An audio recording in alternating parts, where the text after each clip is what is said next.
Assalamu alaikum viewers and welcome back to my channel Study Law with Bushra.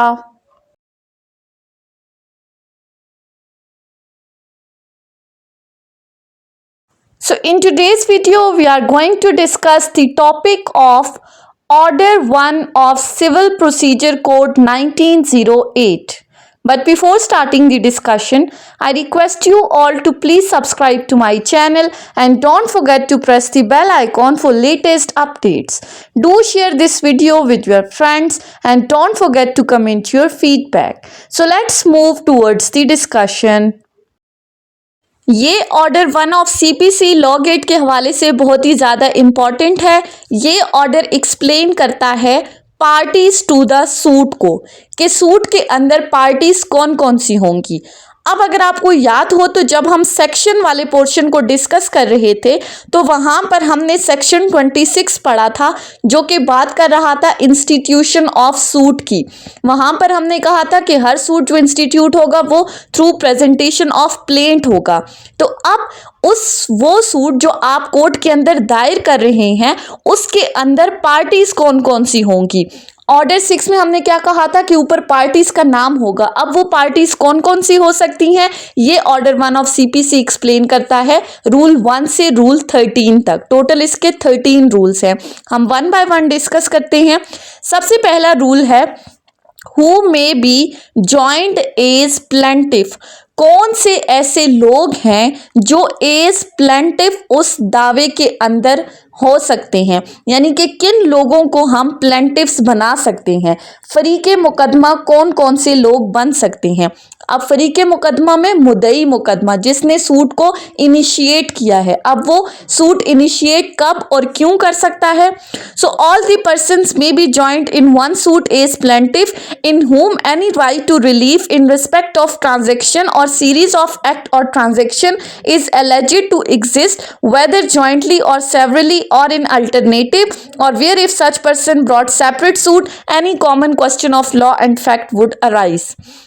पहली बात की गई है कि अगर दो या दो से ज्यादा लोग यानी वो तमाम लोग जिनका कोई राइट एग्जिस्ट कर रहा है, चाहे वो किसी सीरीज ऑफ एक्ट से अराइज हुआ है या किसी सीरीज ऑफ ट्रांजैक्शन के थ्रू अराइज हुआ है, उनका कोई भी फंडामेंटल राइट जो एग्जिस्ट कर रहा था, जो उनका बुनियादी हक है, अगर कोई बंदा उनके इस राइट को वायलेट करता है, उनके इस राइट को इन्फ्रिंज करता है, तो वो तमाम लोग मिलकर उस बंदे के अगेंस्ट सूट फाइल कर सकते हैं। वो तमाम लोग प्लेंटिफ की कैटेगरी में शामिल हो सकते हैं। सिंपली अगर हम देखें तो ऐसे लोग जिनका कोई राइट एग्जिस्ट कर रहा था, चाहे वो किसी एक्ट के थ्रू या किसी सीरीज ऑफ एक्ट के थ्रू एग्जिस्ट कर रहा था, और कोई बंदा उनके इन राइट्स को वायलेट करता है, तो जैसे ही उनका राइट वायलेट होगा कॉज ऑफ एक्शन अराइज हो जाएगा और ये तमाम लोग मिलके अब दावा दायर कर सकते हैं। इनको हम कहते हैं प्लेंटिफ, जो कि एक ही सूट के अंदर प्लेंटिफ्स की कैटेगरी में शामिल हो जाते हैं। अब दूसरी बात यहाँ पर की गई है कि अगर ये लोग सेपरेट सूट फाइल करते हैं तो वहाँ पर question of the law and fact arise हो जाएगा, यानी कि मल्टीप्लिसिटी ऑफ द सूट्स को ख़त्म करने के लिए ये नहीं है कि एक के बाद एक सूट एक ही चीज़ से रिलेटेड फाइल किया जा रहा है। तो इस मल्टीप्लिसिटी को ख़त्म करने के लिए ये रूल 1 कहता है कि जितने भी लोगों का अगर सेम राइट एग्जिस्ट कर रहा है तो वो तमाम लोग मिलकर प्लेंटिफ्स बनकर सूट फाइल कर सकते हैं कोर्ट ऑफ लॉ के अंदर। फॉर एग्जाम्पल पार्टीशन एप्लीकेशन है, दरख्वास्त तकसीम आप लगाते हैं। लेट सपोज कि एक लैंड है 40 कनाल 12 मरले की, जिसमें 40 लोग जो हैं वो खाता शरीक मालिक हैं। अब ए है एक पार्टी, उसका इस पूरे रकबे के अंदर मलकियत है 5 कनाल की। दूसरी बी पार्टी है, उसकी मलकियत है 6 कनाल की। सी पार्टी है हमारे पास, उसकी मलकियत है 7 कनाल की। अब इनका पूरा का पूरा स्टांस क्या है कि इन्होंने अपना अपना हिस्सा अलहदा करवाना है। तो ये तमाम लोग मिलके क्या कर सकते हैं, एक ही सूट के अंदर मुद्दई मुकदमा बन के बाकी फरीकैन के अगेंस्ट वो सूट फाइल कर सकते हैं, उनको डिफेंडेंट बना के। अगर ए अपना अलग सेपरेट सूट फाइल करता है, बी अलग करता है, सी अलग करता है, तो इस तरह से मल्टीप्लिसिटी ऑफ सूट्स हो जाएंगे जिसमें कोर्ट का टाइम जो है वो वेस्ट हो जाएगा। सो यहाँ पर रूल 1 हमें ये कहता है कि जहाँ पर आपका सेम राइट एग्जिस्ट कर रहा है तो आप तमाम लोग मिलके प्लेंटिफ्स बन के सूट फाइल कर सकते हैं। उसके बाद है रूल 2। रूल 2 बात करता है कोर्ट में order for the separate trials. अब कहाँ पर कोर्ट जो है वो सेपरेट ट्रायल का ऑर्डर पास कर सकता है कि इनका ट्रायल अलग अलग चलाया जाए। सो रूल 2 कहता है where it appears to the court that any joinder of the plaintiff may embarrass or delay the trial of the suit, the court may put the plaintiffs to their election or order separate trials or make such order as may be expedient. Rule 2 कहता है, अब rule 1 में हमने क्या कहा, तमाम लोग मिलके प्लेंटिव्स बन के वो एक सूट फाइल कर देती हैं। अब अगर इन प्लेंटिव्स में से सूट फाइल हो गया और कोर्ट को ये लगता है कि किसी प्लेंटिव की वजह से ये सूट डिले हो रहा है, इसका ट्रायल डिले हो रहा है, कोई प्लेंटिव केस को डिले कर रहा है और उसकी वजह से ट्रायल कंप्लीट नहीं हो पा रहा, तो ऐसी सूरत में कोर्ट ऑर्डर पास कर सकती है कि उस प्लेंटिव की हद तक इसका ट्रायल जो है वो इलेदा चलाया जाए, या फिर कोई भी ऐसा ऑर्डर जो कोर्ट को मुनासिब लगता है वो इस हवाले से पास कर सकती है। उसके बाद आ जाते हैं रूल 3 के ऊपर। रूल 3 बात करता है who may be joint as defendants. अब रूल 3 ने कहा कि कौन से ऐसे लोग हैं जो कि डिफेंडेंट की कैटेगरी में शामिल हो सकते हैं, जो कि मुदाले बन सकते हैं। अब मुद्दई मुकदमा तो हमने पढ़ लिया, सेक्शन क्या कहता है, रूल क्या कहता है, all the persons may be joint as defendant against whom any right to relief in respect of or arising out of the same act or transaction or series of transaction is alleged to exist, whether jointly, severally or in alternative, or where if separate suit were brought against such person any common question of the law or fact would arise। अब यहाँ पर भी वही बात explain की गई है। Simply अगर हम इस रूल को समझें तो ये सब रूल कहता है कि जहाँ पर हमने रूल 1 में बात की कि किसी बंदे का कोई राइट एग्जिस्ट कर रहा था, चाहे वो किसी एक्ट के थ्रू था या सीरीज ऑफ एक्ट के थ्रू था, किसी ट्रांजैक्शन के साथ था या किसी सीरीज ऑफ ट्रांजैक्शन के साथ था। अब जो लोग उनके इन राइट्स को वायलेट करते हैं, उनके इन राइट्स को इन्फ्रिंज करते हैं, तो उन तमाम लोगों को एज डिफेंडेंट, एज मुदाले आप केस के अंदर डाल सकते हैं। यानी कि जिन जिन लोगों ने आपके एग्जिस्टिंग राइट को इन्फ्रिंज किया है, वायलेट किया है, उसको मानने से इनकार किया है, तो उन तमाम लोगों के अगेंस्ट उनको एक ही सूट में रख कर आप सूट फाइल कर सकते हैं। उन तमाम लोगों के अगेंस्ट आप रिलीफ क्लेम कर सकते हैं। उन तमाम लोगों को मुदाले डिफेंडेंट बनाया जा सकता है। सिंपल सी बात है, प्लेंटिफ्स जिनका राइट एग्जिस्ट कर रहा था, किसी ने वायलेट किया, वो प्लेंटिफ बन के उन तमाम लोगों के अगेंस्ट जो इनके इन राइट्स को वायलेट कर रहे हैं उनको डिफेंडेंट बना सकते हैं। उसके बाद है हमारे पास रूल 4। अब रूल 4 क्या बात करता है, जजमेंट में be given without any amendment. अब इस रूल के अंदर दो चीज़ों को एक्सप्लेन किया गया है, ए और बी दो क्लॉजेस के अंदर बताया गया है। हम इसको एग्जाम्पल के थ्रू समझेंगे तो आपको इजीली समझ में आ जाएगा। जो क्लॉज ए है उसमें क्या कहा गया है, फॉर एग्जाम्पल अगर हमारे पास दो पार्टीज हैं ए और बी, उन्होंने जॉइंटली कोई सूट फाइल किया है किसी थर्ड पर्सन के अगेंस्ट, लेट्स सपोज सी वो थर्ड पर्सन है, तो अब ये जो दो प्लेंटिफ्स हैं इनका फाइल किया हुआ सूट जरूरी नहीं है कि दोनों की हद तक सी के अगेंस्ट डिक्री हो जाए, ऐसा नहीं है। यानी कि ऐसा भी हो सकता है कि ए और बी ने जो सूट फाइल किया है ए की हद तक तो सी के अगेंस्ट डिक्री हो जाए, बी की हद तक डिसमिस हो जाए, या फिर बी की हद तक केस डिक्री हो जाए और ए की हद तक डिसमिस हो जाए। ये टोटली कोर्ट की डिपेंड करता है according to the facts of the case. ऐसा नहीं है कि आप कहें हमने जॉइंटली सूट फाइल किया था तो दोनों के हक में ही डिक्री होगा या दोनों के अगेंस्ट केस डिसमिस हो जाएगा। फिर इसी तरह क्लॉज बी कहती है कि अगर दो या दो से ज्यादा डिफेंडेंट्स हैं, एक प्लेंटिफ है और दो या दो से ज्यादा डिफेंडेंट हैं, तो जरूरी नहीं है कि दोनों डिफेंडेंट्स की हद तक केस डिक्री हो जाए। क्या पता जो ए रिलीफ क्लेम कर रहा है वो सिर्फ बी की हद तक है या वो सिर्फ सी की हद तक है। यानी कि ये टोटली कोर्ट के ऊपर है कि वो according to the facts of the case देखे कि केस किसकी हद तक डिक्री हो सकता है और किसकी हद तक डिसमिस हो सकता है। ये जरूरी नहीं है कि दोनों की हद तक केस डिक्री हो या दोनों की हद तक केस डिसमिस हो जाए। उसके बाद आ जाते हैं रूल 5 के ऊपर। ऊपर हमने रूल 5 लिख दिया था, लेकिन वो रूल 4 था। अब हम रूल 5 को डिस्कस करेंगे।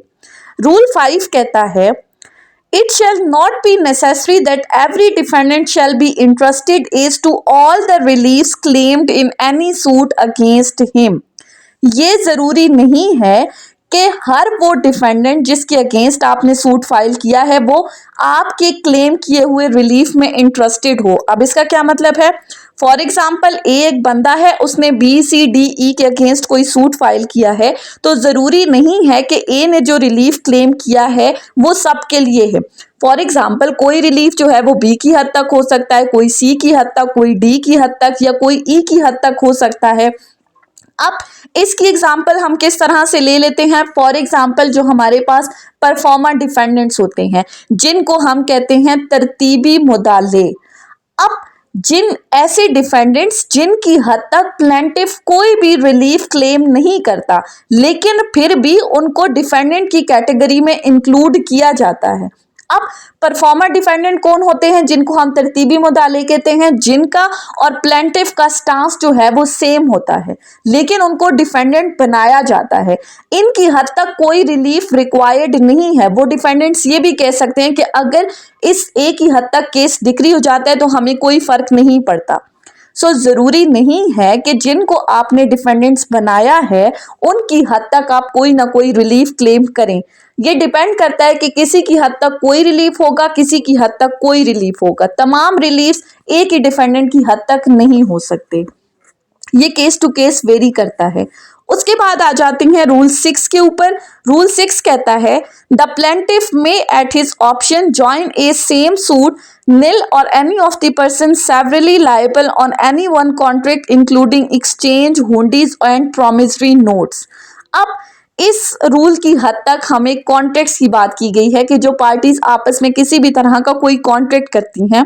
For example, A B C D हमारे पास कुछ पार्टीज हैं जिन्होंने मिलकर आपस में कोई कॉन्ट्रैक्ट किया है। अब बाद में इन पार्टीज के दरमियान इसी कॉन्ट्रैक्ट से रिलेटेड कोई डिस्प्यूट अराइज हो जाता है। लेट्स सपोज कि उनमें से कोई एक पार्टी जो है वो कॉन्ट्रैक्ट्स की ऑब्लिगेशंस को फुलफिल नहीं कर ली, उसकी टर्म्स एंड कंडीशंस को वायलेट कर रही है। और अगर इनमें से कोई एक पार्टी दावा करना चाहती है, सूट फाइल करना चाहती है, लेट्स सपोज हम कहते हैं ए है या बी है, कोई भी पार्टी, तो उसकी मर्जी है कि वो किसी एक के खिलाफ सूट फाइल करे या फिर बी सी डी के खिलाफ मिलकर सूट फाइल करे या इनमें से किसी एक की हद तक सूट फाइल करे। ये उसकी मर्जी है। उसने ये देखना है कि किसने कॉन्ट्रैक्ट की ऑब्लिगेशंस को किस हद तक वायलेट किया है, उनकी हद तक वो इनको डिफेंडेंट्स बनाएगी।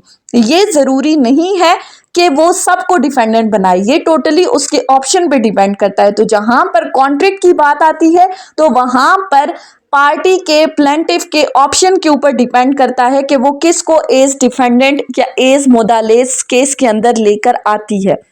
उसके बाद है हमारे पास रूल 7। रूल 7 बात करता है when there is a doubt as to defendants, यानी कि जहां पर प्लेंटिफ को डाउट हो कि उसने किसको डिफेंडेंट बनाना है।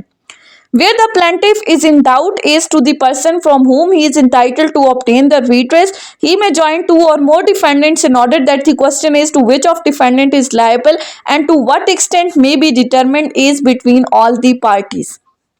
ये रूल कहता है कि जहां पर प्लेंटिफ को डाउट है कि मैंने किसको डिफेंडेंट बनाना है, मैंने किस से अपना रिलीफ क्लेम करना है, मैंने किस से अपने ग्रीवेंसेस को क्लेम करना है, तो जहां पर उसको डाउट है दो या दो से ज्यादा लोगों के दरमियान, तो फिर वो उन तमाम लोगों को पार्टीज बना सकता है।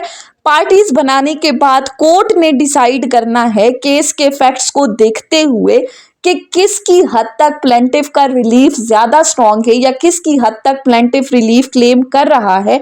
तो फिर कोर्ट डिसाइड करेगी कि किसको रिटेन करना है और किसको जो है वो इस केस से स्ट्राइक आउट करना है, किसको डिसमिस करना है। तो ये तमाम जिम्मेदारी जो है ये कोर्ट के ऊपर आती है after going through the facts and circumstances of the given case. So जहां पर डाउट है तो आप तमाम लोगों को डिफेंडेंट की कैटेगरी में एंटर कर सकते हैं। उसके बाद आ जाते हैं रूल 8 के ऊपर। रूल 8 बात करता है suit in are representative capacity. अब इस रूल के अंदर रिप्रेजेंटेटिव सूट की बात की गई है। रिप्रेजेंटेटिव सूट क्या है हम ऑलरेडी डिटेल में डिस्कस कर चुके हैं, मैं उसका लिंक भी यहाँ पर अटैच कर देती हूँ। अब इस ऑर्डर की हद तक हम इस रूल को किस तरह से डिस्कस करेंगे। सब rule 1, where there are numerous persons having the same interest in one suit, one or more of such person may, with the permission of the court, sue or be sued or may defend in such suit on behalf of all or for the benefit of all the persons so interested। अब सब rule 1 कहता है कि जहां पर एक ही case के अंदर बहुत सारे लोगों का इंटरेस्ट इन्वॉल्व है, उनका राइट इन्वॉल्व है, तो ऐसी सूरत में वो किसी एक बंदे को अपना रिप्रेजेंटेटिव, अपना नुमाइंदा बना के उसके थ्रू सूट को कंटेस्ट करवा सकते हैं। उसको ये कह सकती हैं कि तुम हमारे बिहाफ पे इस सूट को कंटेस्ट करो। लेकिन इम्पॉर्टेंट क्या है कि यहाँ पर आपने कोर्ट से परमिशन लेनी है। कोर्ट की परमिशन के बाद ही वो रिप्रेजेंटेटिव आके आपके बिहाफ पे सूट को कंटेस्ट कर सकता है। But the court shall in such case give at plaintiff's expense notice of institution of the suit to all such person either by personal service or where from the number of the person or any other such cause service is not reasonably practicable by public advertisement as the court in each case made direct। लेकिन जरूरी क्या है कि यहाँ पर plaintiff के खर्चे के ऊपर वो तमाम लोग जो कि इस सूट का हिस्सा हैं उनको बाकायदा समन भेजा जाएगा, उनको बाकायदा नोटिफाई किया जाएगा कि ये सूट इंस्टीट्यूट किया जा रहा है। अगर आप खुद इस सूट को कंटेस्ट करवाना चाहते हैं तो आप कोर्ट में अपीयर हो सकते हैं। लेकिन जहां पर अगर पर्सनल सर्विस जो है वो इम्पॉसिबल है कि जहां पर सूट के अंदर बहुत सारे लोगों का इंटरेस्ट इन्वॉल्व है, पर्सनली आप समन जो है वो एक एक बंदे तक पहुंचाया नहीं जा सकता, तो फिर ऐसी सूरत में अखबार इश्तिहार के थ्रू उन तमाम लोगों को इस सूट की इंस्टीट्यूशन से मुतल्लिक इन्फॉर्म किया जाएगा। फॉर एग्जाम्पल जैसे पिछले दिनों जो है वो जुडिशरी का एक मसला चल रहा था कि 2 इयर्स की लिमिटेशन थी कि लाइसेंस के 2 साल बाद तक ही आप जो है वो जुडिशरी के एग्जाम्स में अपीयर हो सकते हो। लेकिन बहुत सारे एडवोकेट्स ने जो है वो इस पर अपनी ऑब्जेक्शन रेज की कि 2 साल का टाइम पीरियड ही क्यों। तो उन तमाम लोगों के बिहाफ पे जो रिट पिटीशन फाइल की गई थी वो उनमें से कुछ लोग जो थे वो अपीयर हुए थे। तो यहाँ पर भी अब वहां पर राइट जो इन्वॉल्व था वो बहुत सारे लोगों का था, सो उनको पर्सनल सर्विस देना जो था वो इम्पॉसिबल था। तो जहां पर पर्सनल सर्विस जो है वो प्रैक्टिकली इम्पॉसिबल हो तो वहां पर फिर अखबार इश्तिहार के थ्रू उन लोगों को नोटिफाई किया जा सकता है कि अगर आप सूट के अंदर एज पार्टी अपीयर होना चाहते हैं तो आप अपीयर हो सकते हैं। सो लॉ गेट के हवाले से इंपॉर्टेंट क्या है, रिप्रेजेंटेटिव सूट के लिए कोर्ट की परमिशन से आप रिप्रेजेंटेटिव बन सकते हैं, एंड सेकेंडली पार्टीज को नोटिस करना मस्ट है। इस तरह के एमसीक्यूज आपसे लॉ गेट में पूछे जा सकते हैं, सो आपको ये 2 पॉइंट्स जो हैं वो याद होने चाहिए। उसके बाद आ जाते हैं रूल 9 के ऊपर। रूल 9 बात करता है मिसजॉइंडर एंड नॉन जॉइंडर की। अब मिसजॉइंडर और नॉन जॉइंडर से रिलेटेड भी मैं ऑलरेडी लेक्चर डिलीवर कर चुकी हूँ, डिटेल में हमने डिस्कस किया था, उसका लिंक भी मैं यहाँ पर अटैच कर देती हूँ। सिंपली अगर हम देखें तो मिसजॉइंडर क्या है कि ऐसे तमाम लोग जो कि किसी सूट के लिए नेसेसरी पार्टी नहीं थे, उनका सूट में मौजूद होना ज़रूरी नहीं था, वो ज़रूरी फरीक नहीं थे, लेकिन उनको सूट में पार्टी बना दिया गया। या फिर नॉन जॉइंडर इसी के ऑपोजिट ऐसे तमाम लोग जिनका केस के अंदर शामिल होना ज़रूरी था, वो नेसेसरी पार्टी थी, प्रॉपर पार्टी थी, लेकिन उसको सूट का हिस्सा नहीं बनाया गया। तो रूल 9 क्या कहता है, no suit shall be defeated by reason of misjoinder or non joinder of the parties and the court may in the matter in controversy so far as regard the rights and interest of the parties actually before it। Rule 9 कहता है कि अगर किसी को suit में फरीक बनाना ज़रूरी नहीं था लेकिन उसको फरीक मुकदमा बना दिया गया है, या जिनको फरीक मुकदमा बनाना ज़रूरी था उनको फरीक नहीं बनाया गया, तो इसकी वजह से सूट को ख़त्म नहीं किया जा सकता। मीन्स टू से कि जो पार्टीज़ केस के अंदर मौजूद हैं, जो ज़रूरी फरीक हैं, उनकी हद तक कोर्ट फैसला दे देगी और बाकियों को ऑटोमेटिकली स्ट्राइक आउट कर दिया जाएगा। बाकियों की हद तक कोर्ट जो है वो डिसीजन नहीं देगी, लेकिन सिर्फ और सिर्फ इस गलती की बिना पर किसी भी सूट को डिसमिस नहीं किया जा सकता। उसके बाद आ जाते हैं रूल 10 के ऊपर।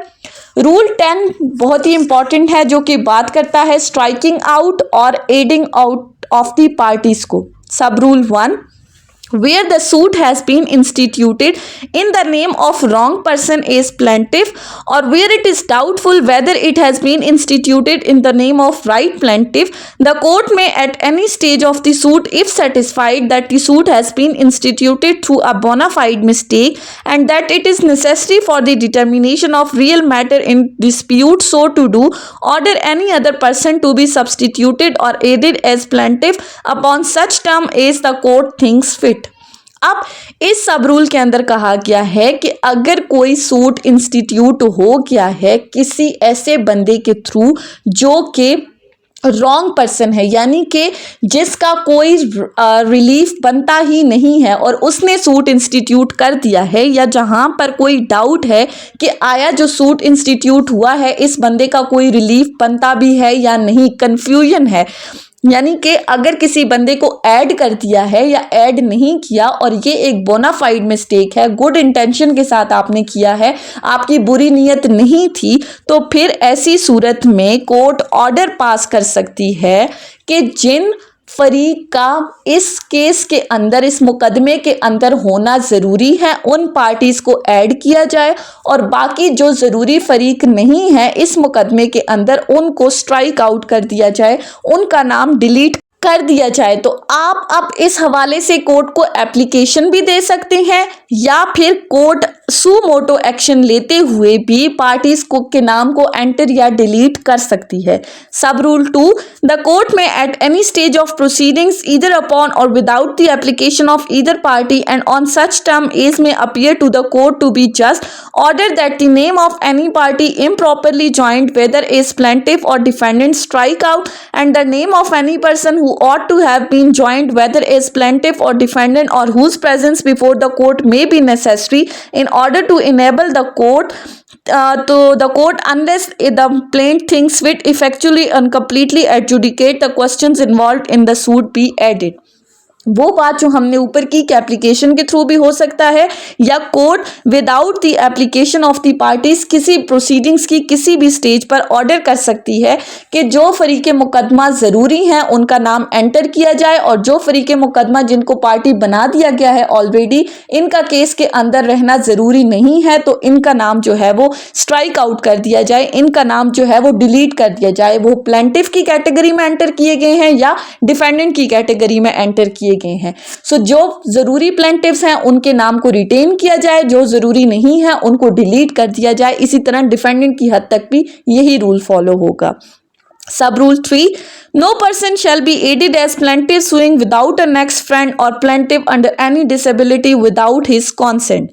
अगर कोई माइनर है या कोई डिसेबल पर्सन है तो वो जो सूट फाइल करेगा वो थ्रू नेक्स्ट फ्रेंड करेगा, क्योंकि माइनर जो है वो बच्चा है, अभी उसको नहीं पता, या डिसेबल पर्सन्स को अपने राइट्स या ऑब्लिगेशंस का नहीं पता, वो तो कॉन्ट्रैक्ट भी नहीं कर सकते। तो ऐसी सूरत में अगर वो सूट फाइल करना चाहते हैं तो वो अपने गार्डियन के थ्रू जो है वो कोर्ट के अंदर अपीयर होंगे और वो गार्डियन इनके बिहाफ पे सूट को कंटेस्ट करेगा। सब rule 4, where a defendant is aided, the plaintiff shall the court otherwise directs be amended in such manner and the amended copies of the summons and of such shall be served on to the new defendant as if the court on the original defendant। अब यहाँ पर कहा गया है कि जब किसी को एज अ डिफेंडेंट सूट के अंदर ऐड किया गया है, उसको मुद्दाले बनाया गया है, तो फिर उसके बाद जो प्लेंटिफ है वो अपनी प्लेंट के अंदर अमेंडमेंट करेगा, अपनी तरमीमी दावा जो है वो कोर्ट में सबमिट करेगा और उस तरमीमी दावे की एक कॉपी जो है वो डिफेंडेंट को समन के साथ भिजवाई जाएगी। उसको नोटिफाई किया जाएगा कि आपका नाम इस सूट में एंटर कर दिया गया है, अब आप अपने इस सूट को आकर कॉन्टेस्ट करो, इस सूट से रिलेटेड आके अपना डिफेंस जो है वो पेश करो। Sub rule 5, subject to the provisions of limitation act 1908 section 22 the proceeding added as defendant shall be deemed to the service of the summon. अब यहां पर कहा गया है कि लिमिटेशन एक्ट 1908 के अकॉर्डिंग जब आप किसी डिफेंडेंट को ऐड करते हो तो उसका लिमिटेशन पीरियड कहां से स्टार्ट होता है, जिस दिन से उसे इस केस के मुतालिक समन मौसूल हुआ है। मतलब कि अगर कोई केस 2022 में इंस्टीट्यूट हुआ है और इसको फरीके मुकदमा बनाया है 2023 में, तो 2023 में जैसे ही इसे समन मौसूल होगा इसका लिमिटेशन पीरियड 2023 से स्टार्ट होगा। ऐसा नहीं है कि आप ये कहें कि नहीं दावा तो जो है वो 2022 में फाइल किया गया था तो लिमिटेशन पीरियड वहां से स्टार्ट होगा, ऐसा नहीं है, बल्कि न्यू डिफेंडेंट के लिए लिमिटेशन पीरियड वहीं से स्टार्ट होगा जहां से उसको समन सर्व किया गया है। उसके बाद आ जाती हैं रूल 11 के ऊपर। रूल 11 बात करता है कंडक्ट ऑफ द सूट की। रूल 11 क्या कहता है, द कोर्ट में give the conduct of the suit to such person as it deems. यहाँ पर कहा गया है कि कोर्ट के स्वाबदीदी इख्तियारात हैं कि वो पार्टीज को, अब चाहे वो प्लेंटिफ है या डिफेंडेंट है, सूट की दो ही पार्टीज होती हैं, प्लेंटिफ या डिफेंडेंट, कि उनको क्या क्या हुक्म देती है कि आपने क्या क्या चीज प्रूव करनी है, किस किस चीज की हद तक आपने गवाही देनी है। जैसे जब कोर्ट इश्यूज फ्रेम कर देती है तो अगर आपने इश्यूज लिए हो तो वहां पर नीचे लिखा जाता है इशू फलाना और उसके आगे लिखा जाता है OPP honours of the proof of on plaintiff, या फिर OPD honours of the proof on the defendant, कि किसने क्या क्या चीज प्रूव करनी है ये कोर्ट पार्टीज को बताएगी, चाहे प्लेंटिफ है या डिफेंडेंट है। उसके बाद आ जाते हैं रूल 12 के ऊपर। रूल 12 बात करता है where there are more plaintiffs than one or any more of them may be authorized by any of them to appear, plead, act for such other in any proceedings, and in the like manner where there are more defendants than one, any one of them may be authorized by any of them to appear, plead or act for such other in any proceedings।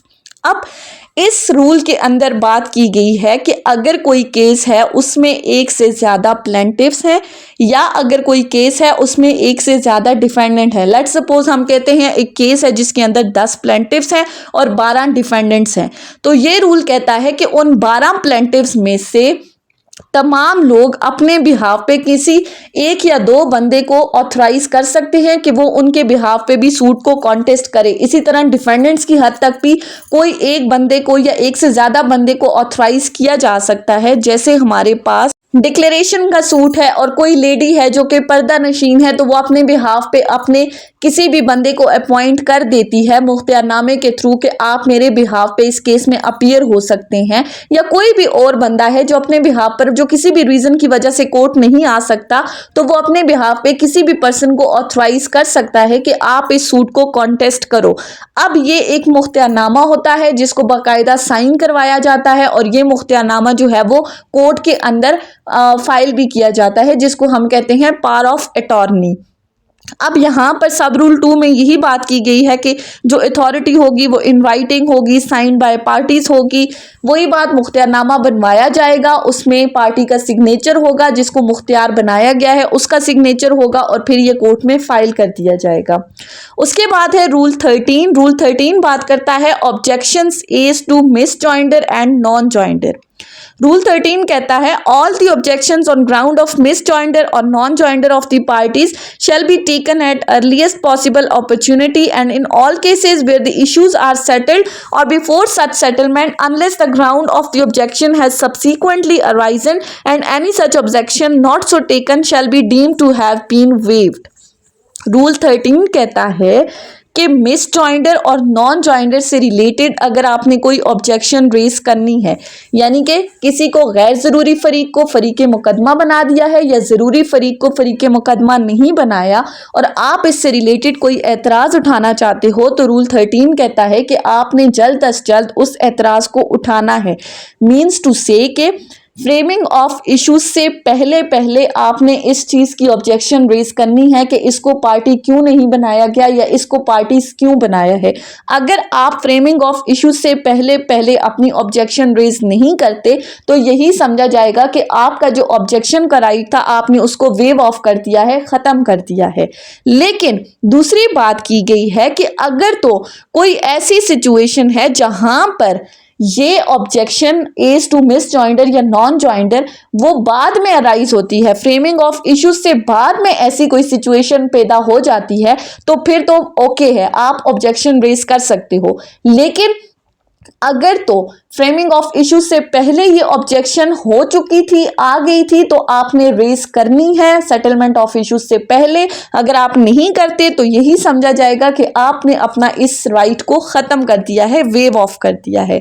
सो ये थी हमारी आज की discussion order 1 of CPC के ऊपर, जिसमें हमने detail से रूल 1 से रूल 13 तक डिस्कस किया है। आई होप कि लॉ गेट के हवाले से आपको काफ़ी चीज़ें समझ में आ गई होंगी। इसके अलावा आप अपने एग्जाम पॉइंट ऑफ व्यू के लिए भी इस ऑर्डर को अच्छी तरह से समझ चुके होंगे।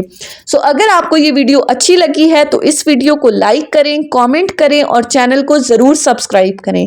Thank you so much for watching this video. Till then, अल्लाह हाफिज़।